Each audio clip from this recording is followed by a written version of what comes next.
I'm continuing. This is the third post of the Declaration of the United States of America.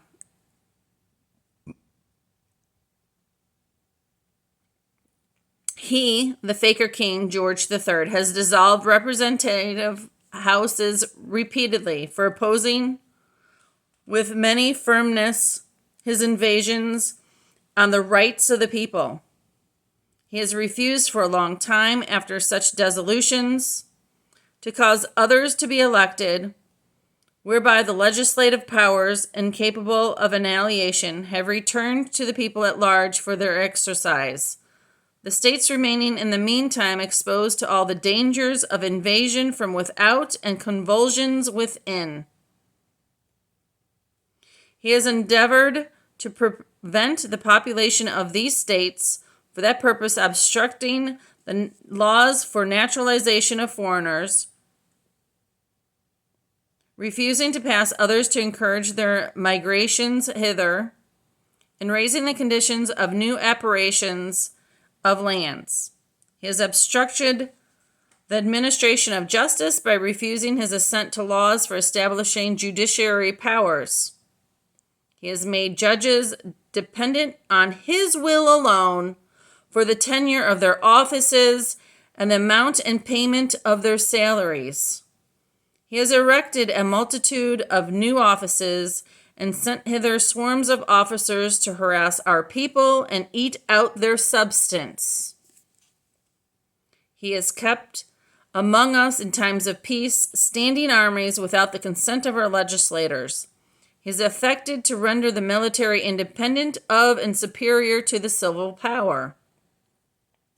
He has combined with others to subject us to a jurisdiction foreign to our Constitution,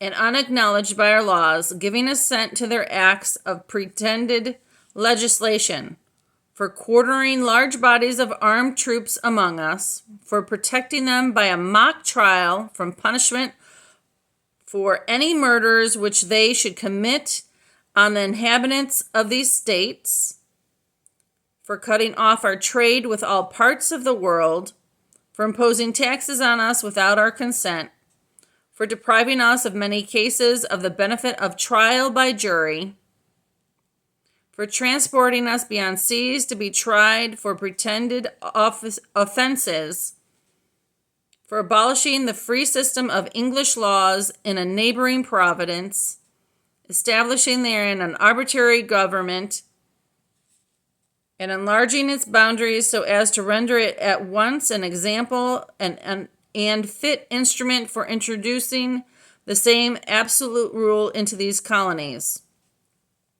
for taking away our charters, abolishing our most favorable laws, and altering fundamentally the forms of our governments, for suspending our own legislators and declaring themselves invested with power to legislate for us in all cases whatsoever.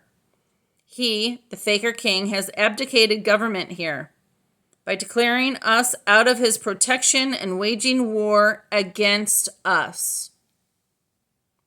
He has plundered our seas, ravaged our coasts, burnt our towns, and destroyed the lives of our people. If this sounds eerily familiar, oh my God, maybe it's happening again, just in a different way. Yeah, you asked earlier today, society, as I'm out and about Satanism. Yeah, King George III was a Satanist. The Faker. Yeah, Faker King George III. The King of Great Britain, as it states here. And he was a Satanist. This is things that Satanists do. They like to burn you. Satan. Say, you got a tan? Yeah, it's because you're getting burned. Okay, I'm going to go do another post so people can just pop in and out on these posts.